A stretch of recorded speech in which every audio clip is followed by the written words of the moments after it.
Hi everyone and welcome to the Learning Ladder. Today I'm going to be continuing on with my how we're teaching subjects for school and what products we're using, and today we're going to be talking about handwriting. Now we do handwriting with Actias as our main curriculum. I did in the past mention not the issues but some concerns I had with how they were teaching the letter formation in terms of they were all doing in the pre-K4 book it was all capital letters and they didn't introduce lowercase until the kindergarten book. However, they have just revamped their program and added new content to it, which I think is fabulous. With the pre-K4 now they do both capital and lowercase, which I think is great, and they've also added some additional products which I definitely am interested in getting, and it's like a journal where they can journal things, and then there's also an additional writing one where it's prompts and they're learning different skills while they're writing as well, and I think it's absolutely fabulous. So I'm definitely wanting to check out the rest of their new curriculum that they've introduced. And yes, let's get started. So we do handwriting with Actias. Now I did because of the fact that I wanted her to have some extra practice with lowercase letters, and the kindergarten handwriting with Actias book just start with capital until you get halfway through, perhaps I think it is, till lowercase comes. I wanted to start with lowercase now. So I did pull together some additional resources myself for us to use.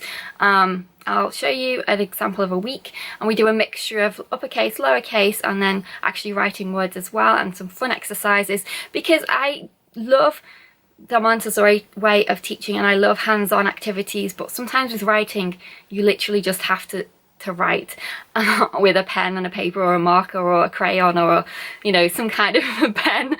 But I do make it as exciting as possible in using, you know, fine motor activities, so writing in sand, writing in rice and everything else, but sometimes you just have to use a pen and a paper. So some of the things I'm showing you will just be worksheets, but do bear in mind we do fine motor activities as well, using sand and other manipulatives just to make it more exciting. But the ones I'm going to show you now are the pen and the paper ones, and as much as I wish there was a way to teach handwriting without having to just sit there and do a worksheet, sometimes you just do have to sit there and do a worksheet to practice. But as I said, we do include a range of different activities, so she's not just sitting at a desk writing with a pen and paper.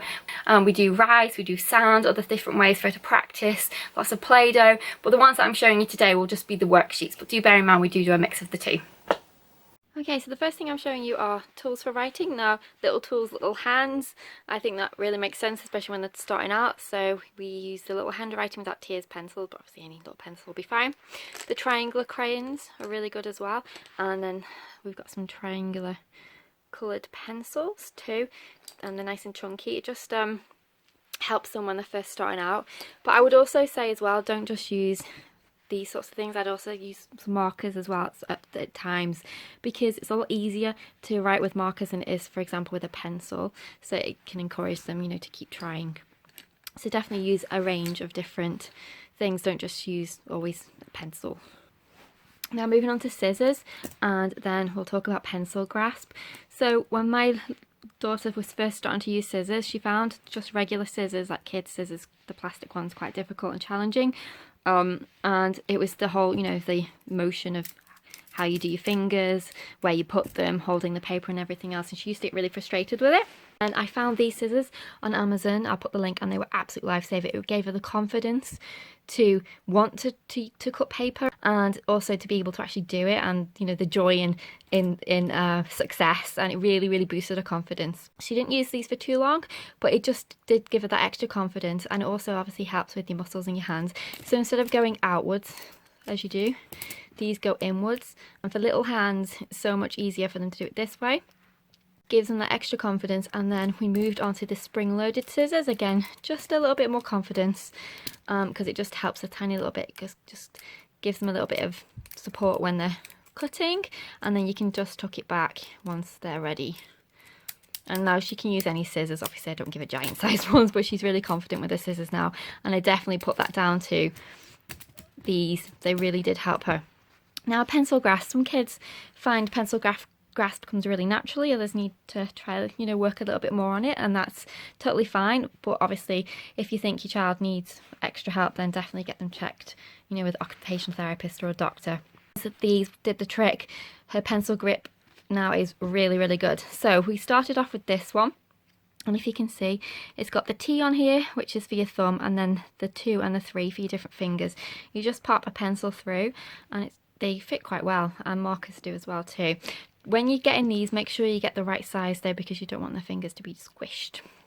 The only thing I will say with this is my daughter initially was always, where does which go where? You know, which finger goes in which hole? It's not the easiest thing for them to remember, and she always used to tend to put the pencil that way around instead of this, you know, instead of where it's supposed to nest over here. You know, so this wasn't our favourite, but I think it really did help with the positioning, understanding we make the teardrop shape. The pencil, you know, rests towards the back when we're writing. So this definitely did help. But our ultimate one that did the trick, she doesn't need any now, it was this one. I'll just get this off. It really helped to understand that your finger points up a little bit in a mountain, you still got your teardrop shape, your thumb goes there, and your finger either goes balanced underneath, or you can use it as well depending on what grasp your child has.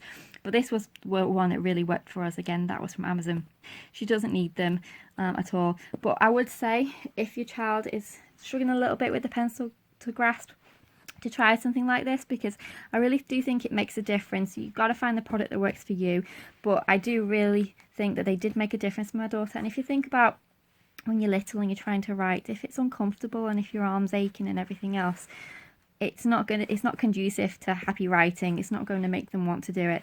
So if you can really try and gently correct that pencil grasp with something like this along those lines, it's going to really make them enjoy writing a lot more, because they're going to be a lot more comfortable and they're going to form their letters a lot more easier. So the main curriculum we use is Handwriting Without Tears. I do enjoy this curriculum, although I do really like the new improved version that they come up with, where in the first pre-K book they're introducing capital and lowercase.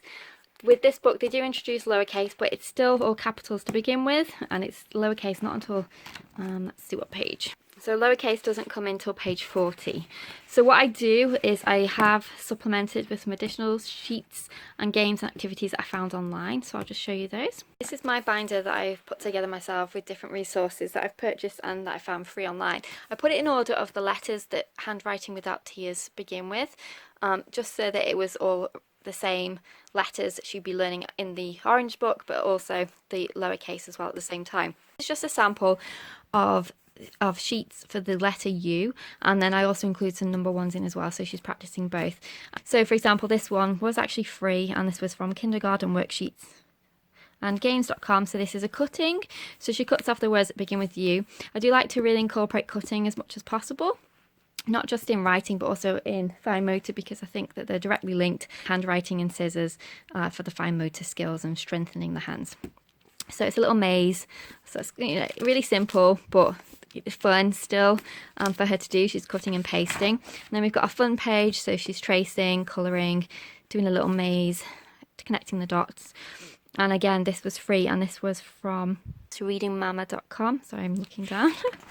And then we've got an uppercase one, and then she can colour it as well if she wants to. Again, this was free from readingmama.com. This was from the Maze Writer curriculum. I did actually get it free, but I don't think it's free now. I was lucky to get it when it was starting out as a free download, but it's very good, and it's uppercase and lowercase, and again it's a little maze.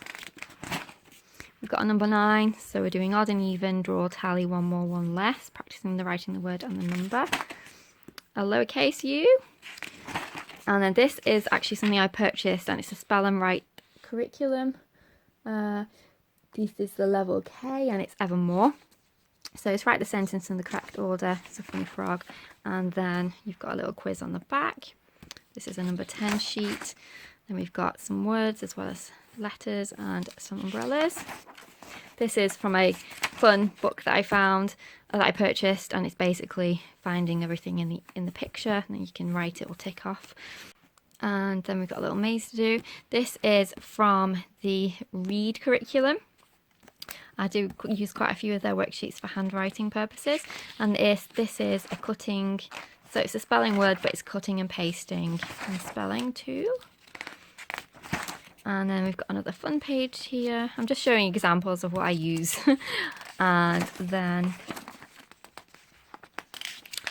this is a add family, so she can read the words, colour the stars, and write each of the words. So that's some of the things we use. We also do story time, where she'll tell a story and either write it down or narrate it herself. We use our pocket chart for a lot of things as well. So for example, we've got all our snow words up there, and then she can use those to write a story. And then these are from and then we also use these from the Read curriculum too, and she can read them and then help as writing prompts, or she can use the words to write into a story. I hope this series has been helpful for you and giving you some products to consider for the next school year. We do obviously do other subjects as well, but I'm just going to leave the series there. If you do have any more requests, for example, for any other subjects, because we do history, geography, IT and everything else, if you do have any requests, I'll certainly make a video for those. Otherwise, I'm going to leave it here. Oh, the other thing we do use as well, which also has handwriting elements, is keyboarding without tears, and it goes really well with the handwriting without tears curriculum, because they do a lot of matching the letters, so you'll choose the letter pieces and drag them to the correct spot on the screen and things like that. So that does really incorporate and mix well together. But thanks so much for watching. Take care, and I'll see you in my next video. Bye for now.